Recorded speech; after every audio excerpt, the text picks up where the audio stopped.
Secunderabad cantonment के ward 5 में पानी की शदीद किल्लत के मसले पर आवाम ने खाली घड़ों के साथ एहतजाज किया और बोर्ड की लापरवाही पर शदीद बरहमी का इजहार किया। इन एहतजाजों में खवातीन की बड़ी तादाद थी। समाजी कारकुन सतीश गुप्ता ने कहा कि इस इलाके में लोग पानी के बूंद बूंद के लिए तरस रहे हैं।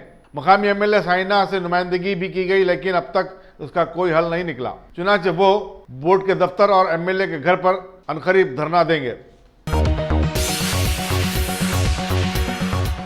रामगोपालपेट पुलिस ने मोबाइल फोन छीन लेने वाली एक टोली के 3 अरकान को गिरफ्तार कर लिया है और इनके कब्जे से एक 2 व्हीलर और एक सेलफोन बरामद किया गया। इंस्पेक्टर रामगोपालपेट सीएच बाबू ने मीडिया को बताया कि महेश और उसके 2 साथियों को, जो अपने शौक को पूरा करने के लिए छीना छपटी की वारदातों में मुलविस थे, शुबे की हालत में पकड़ा और पूछताछ के दौरान उन्होंने सारा गुल खोल दिया।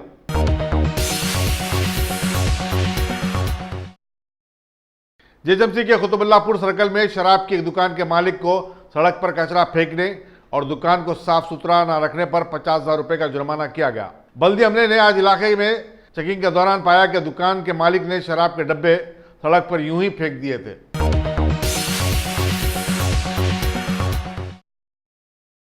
सिटी पुलिस के आसिफ नगर डिवीजन के तहत आने वाले पुलिस स्टेशनों गोलकुंडा, लंगर हाउस, टप्पा चबूतरा, हुमायूं नगर और आसिफ नगर के हुदूद में मुकीम बैरूनी शहरियों को उनके बारे में मालूमात हासिल करने की गर्ज से मल्लेपल्ली में वाक़ एक शादी खाने को तलब किया गया, जिसके दौरान उनके पासपोर्ट, वीज़ा और उसकी मुद्दत के बारे में जानकारी हासिल की गई। इन बैरूनी शहरियों में सूडानी, नाइजीरियन और सोमाली बाशिंदे शामिल हैं। कुछ अपने अरकान खानदान के साथ हैदराबाद के इस मगरबी इलाके में काफ़ी अरसे से रह रहे हैं। पुलिस के ज़राए ने बताया कि वीज़ा की मुद्दत के बाद भी मुल्क में रहने वालों के खिलाफ पुलिस डिपोर्टेशन की कार्रवाई करेगी। कर्नाटक में चलते सियासी बहरान के दौरान साबिक वजीर रोशन बेग ने आज असेंबली की रुकनीत से इस्तीफा दे दिया। वाज़ेह है कि कांग्रेस ने 3 हफ्ते कबल रोशन बेग को मुखालिफ पार्टी सरगर्मियों की पादाश में मुअत्तल कर दिया था। रोशन बेग ने मीडिया से बातचीत करते हुए कहा कि वो ना तो बम्बई गए हैं और ना ही गोवा, बल्कि वो बेंगलुरु में ही हैं। पार्टी की तरफ से उन्हें नजरअंदाज किए जाने पर वो कांग्रेस से नाराज हैं और शिवाजी नगर असेंबली की अपनी नशिस्त से इस्तीफा दे दिया है। रोशन बेग के करीबी ज़राए के मुताबिक वो बहुत जल्द बीजेपी में शामिल होंगे। इस बात का इशारा उनके इस बयान से भी मिलता है, जिसमें उन्होंने कहा कि बीजेपी कोई अछूत जमात नहीं है, वो भी मुल्क की एक कौमी सियासी जमात है और दस्तूर को तस्लीम करती है। यहाँ इस बात का तस्करा भेजाना होगा कि रोशन बेग 7 मरतबा असेंबली के रुकन रहे और जनता दल एस और कांग्रेस की हुकूमतों में 4 बार वजीर भी रह चुके हैं, लेकिन 5,000 करोड़ रुपए वाले एएमआई स्कैम में उनका नाम आने के बाद काफी बदनाम हो गए। इस स्कैम में हजारों लोग करोड़ों रुपए की अपनी जमा पूंजी से हाथ धो बैठे हैं।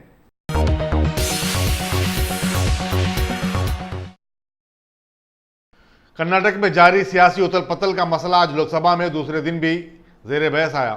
कांग्रेस के अरकान ने अपने कायद अधीर रंजन चौधरी की क़यादत में यह मसला उठाते हुए खूब हंगामा किया। अरकान ने बीजेपी डाउन डाउन के नारे लगाए। हुक्मरान बेंचों की तरफ से भी जवाबी नारे लगाए गए, जिससे ऐवान की कार्रवाई शोरगुल की नजर हो गई। सूरत हाल को बेकाबू होता देखकर स्पीकर ओलाराम ने अरकान को खामोश होने का मशवरा दिया और कहा कि वो ऐवान में नज्म वज़्त बरकरार रखें। उन्होंने कहा कि वो हड़बंग को बर्दाश्त नहीं करेंगे। उन्होंने बताया कि यह ऐवान सबका है और सबको अपनी बात करने का मौका दिया जाना चाहिए, बल्कि वो सेहतमंद बहस के लिए अपनी हुदूद से भी आगे जा सकते हैं। अपोजिशन का कहना था कि बरसकता जमात के अरकान हैकलिंग के जरिए उन्हें दबाना चाहते हैं। अधीर रंजन चौधरी ने अरकान असेंबली की दल बदली और खरीदारी के लिए बीजेपी को मुर्द इल्जाम ठहराते हुए इस सिलसिले को बंद करने का मुतालबा किया। वज़ीर दिफा राजनाथ सिंह ने इस मसले पर अपना जवाब देने के लिए जो ही उठ खड़े हुए, कांग्रेस के तमाम अरकान ने लोकसभा से वॉकआउट कर दिया।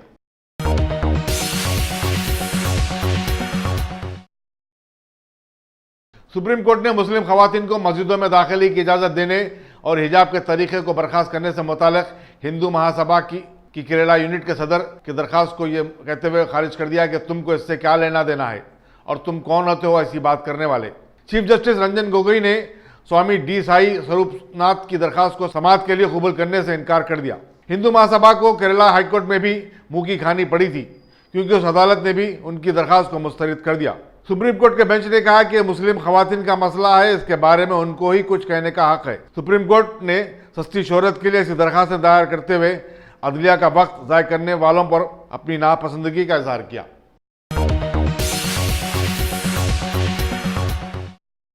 कर्नाटक में जनता दल और कांग्रेस की मखलूत हुकूमत को आज उस वक्त थोड़ी सी राहत मिल गई जब स्पीकर के.आर. रमेश कुमार ने ऐलान किया कि कई अरकान असेंबली के इस्तीफे सही फॉर्मेट में नहीं है। उन्होंने सहीफे निगारों से बातचीत करते हुए कहा कि 14 के मुंजमला कम से कम 8 अरकान असेंबली के मकतूब इस्तीफे कायदे के मुताबिक नहीं पाए गए।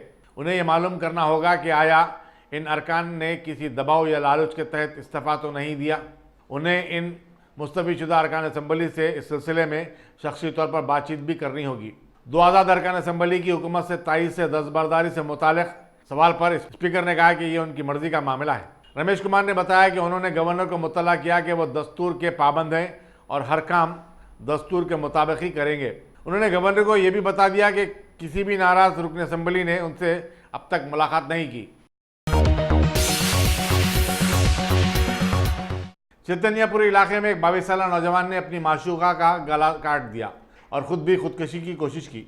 इन दोनों को करीबी हॉस्पिटल में शरीक करवाया गया, जहां उनकी हालत तशवीशनाक बताई जाती है। पुलिस जराये ने बताया कि वेंकटेश का बादंगा पेट की रहने वाली एक 22 साल लड़की मानसवी से माशूका चल रहा था और लड़की ने शादी से इनकार कर दिया, जिस पर बरहम होकर नौजवान ने इकदाम किया। पुलिस चैतन्यपुरी ने एक मुकदमा दर्ज कर लिया है और मसरूफ तहकीकात है। लोकसभा में टीआरएस के लीडर नामा नागेश्वर राव ने तेलंगाना के साथ मरकजी बजट में नाइंसाफी पर अफसोस का इजहार किया और कहा कि हुकूमत रियासत के आबपाशी प्रोजेक्टों के लिए कोई रकूमात मख्तस नहीं किए। उन्होंने कहा कि किसानों की मदद के लिए टीआरएस हुकूमत रैतु बंधु स्कीम शुरू की है। आरएसएस के बारे में सख्त रिमार्क करने पर मुंबई की अदालत से जमानत पर रिहा होने के बाद अहमदाबाद की एक अदालत ने कांग्रेस के साबिक सदर राहुल गांधी को एक और समन जारी किया है और उन्हें 9 अगस्त को अदालत में हाजिर होने के अहकाम जारी किए।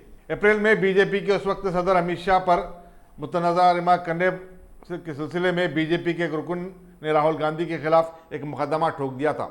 उन्हें आज अदालत में हाजिर होना था, लेकिन वो आज पेश नहीं हुए। उनके वकील ने अदालत में हाजिरी से इस्तिस्ना की दरख्वास्त दाखिल की है। गुजरात अदालत ने उसको मुस्तरद करते हुए उन्हें एक ताज़ा समन जारी किया है और कहा कि राहुल गांधी को 9 अगस्त को अदालत में हाजिर होना चाहिए।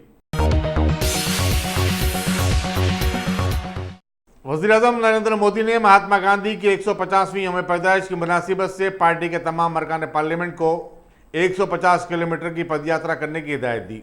बीजेपी पार्लियामानी पार्टी के इजलास से आज खिताब करते हुए उन्होंने कहा कि 2 अक्टूबर से 31 अक्टूबर तक, जो कि साबिक नायब वज़ीर-ए-आज़म सरदार पटेल की यौम पैदाइश का दिन है, ये पदयात्रा मुकम्मल कर लेनी चाहिए। उन्होंने कहा कि 15 किलोमीटर रोजाना पदयात्रा की जाए तो ये निशाना पूरा कर लिया जा सकता है। कर्नाटक में कांग्रेस के अरकान असेंबली के इज्तिमाई इस्तीफों के खिलाफ बेंगलुरु के मैसूर सर्कल पर हजारों कांग्रेसी कारकुनों ने जबरदस्त एहतजाजी मुजाहरा किया। उन्होंने कहा कि कांग्रेस के अरकान असेंबली लाखों राय दहिंदों के एतमाद और भरोसे को ठेस पहुंचाए हैं। अवाम ने उन्हें कांग्रेस के टिकट पर मुंतखब किया था और वो अपनी मियाद को पूरा करने के पाबंद है। इन मुजाहिरीन ने कांग्रेस के अरकान असेंबली को, जो हुकूमत को गैर मुस्तकिम करने के जिम्मेदार हैं, पार्टी का गद्दार करार दिया। कांग्रेसी कारकुनों के एक दूसरे ग्रुप ने विद्युत सुधा के अहाते में वाक़ मुजस्समे गांधी के रूबरू बैठकर खामोश एहतजाज किया। पार्टी के एक लीडर ने कहा कि कांग्रेस के मुस्तफ़ीशुदा अरकान असेंबली लालच का शिकार हो गए। बीजेपी ने वजारत के साथ साथ 20 करोड़ रुपये देने का वादा किया है। इस तरह बीजेपी जमहूरियत का दिन दहाड़े कत्ल कर रही है। उन्होंने कहा कि कर्नाटक में अगर हुकूमत बनाने दरकार नशीस्तें हासिल नहीं कर सकी तो बीजेपी को एक ताकतवर अपोजिशन का रोल अदा करना चाहिए। राज्यसभा में कांग्रेस के लीडर गुलाम नबी आज़ाद ने बीजेपी पर कर्नाटक की मखलूत हुकूमत को गिराने की कोशिशों का इल्जाम आयद किया। पार्लियामेंट के बाहर अखबार वालों से बातचीत करते हुए गुलाम नबी आज़ाद ने कहा कि बीजेपी ने इख्तिदार में आने के बाद 2016 से एक के बाद दीगरे कांग्रेसी हुकूमतों को बेदखल करने का कमल ऑपरेशन शुरू किया और अब कर्नाटक और मगरबी बंगाल में हुकूमतों को गिराने का मंसूबा बनाया जा रहा है। मुंबई में जबरदस्त बारिश के चंद दिन बाद, जिसमें 40 अफराद हलाक हो गए थे, मुंबई और जुनूबी कोंकण में आज फिर से मूसलाधार और लगातार बारिश की पेशकशी की गई है। बोगमे मेट्रोलॉजी के मुताबिक अजला, रायगढ़, थाने, रत्नागिरी वगैरह में मुसलसल बारिश का सिलसिला जुमा तक जारी रहेगा। साउथ सेंट्रल रेलवे ने बताया कि कुरला और मुलंद सेक्शन के दरमियान आज जबरदस्त बारिश हुई, ताहम रेल की सर्विस पर उसका असर नहीं पड़ा। रूस ने इत्तलात को मुस्तरद कर दिया कि 4 था 6 सितंबर होने वाले मशरकी महाशी फोरम के इजलास में पाकिस्तान के वज़ीर-ए-आज़म इमरान खान को भी मदऊ किया गया है। मॉस्को ने एक बयान जारी करते हुए कहा कि मेहमानों की फहरिस्त में इमरान खान का नाम शामिल नहीं है। रूसी वज़ारत ख़ारजा के तर्जुमान ने ये वाज़ेह करते हुए बताया कि वज़ीर नरेंद्र मोदी को अलबत्ता इस कॉन्फ्रेंस में मदऊ किया गया है।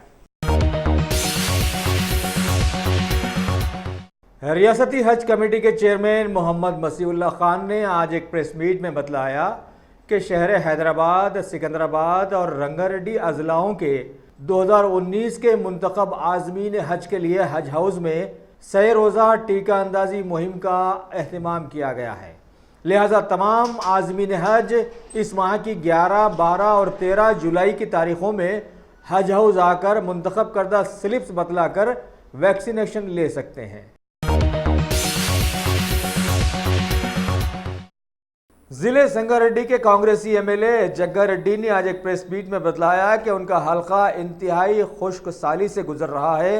ज़ेर ज़मीन पानी भी सूख गया है, लिहाजा बरतने वाले पानी के साथ साथ पीने के पानी के भी लाले पड़े हुए हैं। इन्होंने सीएम केसीआर से अपील की कि गोदावरी नदी का पानी जो हैदराबाद लाने के दौरान में थोड़ा सा पानी संगारेड्डी के लिए भी मुहैया किया जाए तो हुकूमत के भागीरथ मिशन का नाम रोशन हो सकेगा। उन्होंने इस सिलसिले में हुकूमत से तहरीरी गुजारिश करने की भी बात बताई है। कुल हिंद मजलिस इत्तेहादुल मुस्लिमीन के हल्का नामपल्ली के एमएलए जाफर हुसैन मेराज ने साबिका मेयर माजिद हुसैन और मेहदीपट्टनम के कारपोरेटर के साथ आज जीएचएमसी कमिश्नर दाना किशोर से मुलाकात की और अपने हल्के के कई रुके हुए तरक्की याफ्ता कामों को जल्द अज जल्द मुकम्मल कर देने पर जोर दिया। रियासत तेलंगाना की बीजेपी सदर डॉक्टर के लक्ष्मण ने आज खुतबुल्लापुर में बीजेपी की रुकनियत साजी मुहिम का आगाज करते हुए बतलाया कि इलाकाई पार्टीज हुकूमत बनाकर अपने मफाद और अपने ख़ानदान की भलाई के काम करती हैं और आवाम ने ऐसा होते देखा भी है। जबकि बीजेपी पार्टी ने मुल्क में नोटबंदी और जीएसटी लाकर मुल्क को तरक्की दिलाई है और मुल्क की आवाम ने पीएम मोदी की हुकूमत पर भरोसा दिखाकर इन्हें दोबारा सत्ता में भी लाया है। लिहाजा तेलंगाना की तरक्की भी अगर आवाम चाहती है तो यहाँ भी बीजेपी पार्टी को लाया जाए, जबकि अभी इस पार्टी में सैकड़ों लोग रुकनियत हासिल कर रहे हैं। इस मौके पर बीजेपी के कई लोकल लीडर्स भी वहां पर मौजूद थे। शहर हैदराबाद के डिप्टी मेयर बाबा फसीउद्दीन ने आज बोराबंडा और अल्लाहपुर डिविजन्स के कई ज़ेर तकमील कामों का जायजा लिया, जैसे सीसी रोड्स, सीवरेज ड्रेन्स और नालों के साफ सफाई और तज़ीन नौ वगैरह। इस मौके पर उनके हमरा अल्लाहपुर कॉरपोरेटर सबिया गौसुद्दीन के साथ साथ मूसापेट, यूसुफगुड़ा, साइट 3 बोराबुंडा सर्कल्स के ईई, डीई और एई और दीगर बल्दिया के कई अहदेदार साथ थे। रियासत तेलंगाना के टीआरएस एमएलए ने आज मीडिया के रूबरू एक न्यूज़ मैगजीन के इंटरव्यू में कांग्रेसी लीडर कोमट रेड्डी वेंकट रेड्डी के एमएलसी श्याम्बीपुर राजा के खिलाफ में जहर उगलने पर कड़ी तनकीद की और कहा कि आवाम जानती है कि कांग्रेसी लीडर्स ने रिश्वत सतानी का कितना बाजार गर्म कर रखा था अपने पीरियड में। लिहाजा ऐसे माहौल में इन्हें कोई हक नहीं पहुंचता कि वो दूसरों पर उंगली उठाएं। साबिका एमएलए सोमापुरा सत्यनारायण ने भी इस प्रेस मीट के मौके पर बताया कि इंतखाबात में इन्होंने खुद अपनी जीत के लिए कोशिशें की थी, किसी के हारने के लिए नहीं। इन्होंने बीजेपी सदर डॉक्टर के लक्ष्मण के इल्ज़ामात को भी नकार दिया कि वो खामखा टीआरएस हुकूमत पर बेबुनियाद इल्ज़ामात लगा रहे हैं। अगर वो सच हैं तो वह सबूत पेश करें, आवाम को खामखा के बहकाने का क्या फ़ायदा। मरकज़ी बजट में तेलंगाना का कोई ख्याल नहीं रखा गया, ये बात अब आवाम की समझ में भी आ गई है। लेकिन बीजेपी पार्टी किसी न किसी तरह वेस्ट बंगाल के जैसे तेलंगाना को भी हथिया लेना चाहती है, लेकिन टीआरएस लीडर्स ऐसा कतई नहीं होने देंगे। रियासती टीआरएस लीडर केपी विवेकानंदा ने भी आज एक प्रेस मीट में टीआरएस एमएलसी श्याम्बीपुर राजा पर कोमटिरेड्डी वेंकट रेड्डी की तनकीद को नकार दिया और उनसे माफ़ी मांगने का मुतालबा किया, वरना उन्हें इंतबाह दिया कि टीआरएस पार्टी हतक इज्जत का दावा दाखिल करेगी।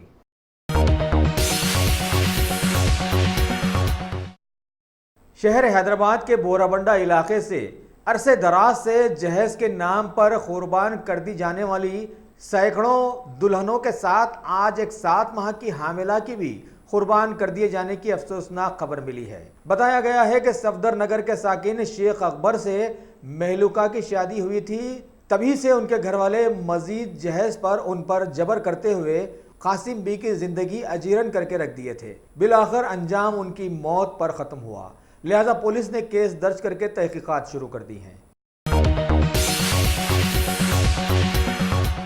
अगर आपने हमारे चैनल को सब्सक्राइब नहीं किया है तो आपको यहाँ सब्सक्राइब बटन दिख रहा है, उसे क्लिक करिए और सब्सक्राइब कीजिए और साथ ही साथ बेल आइकॉन को भी क्लिक करिएगा, जिससे कि आपको ताज़ा अपडेट मिलते रहें।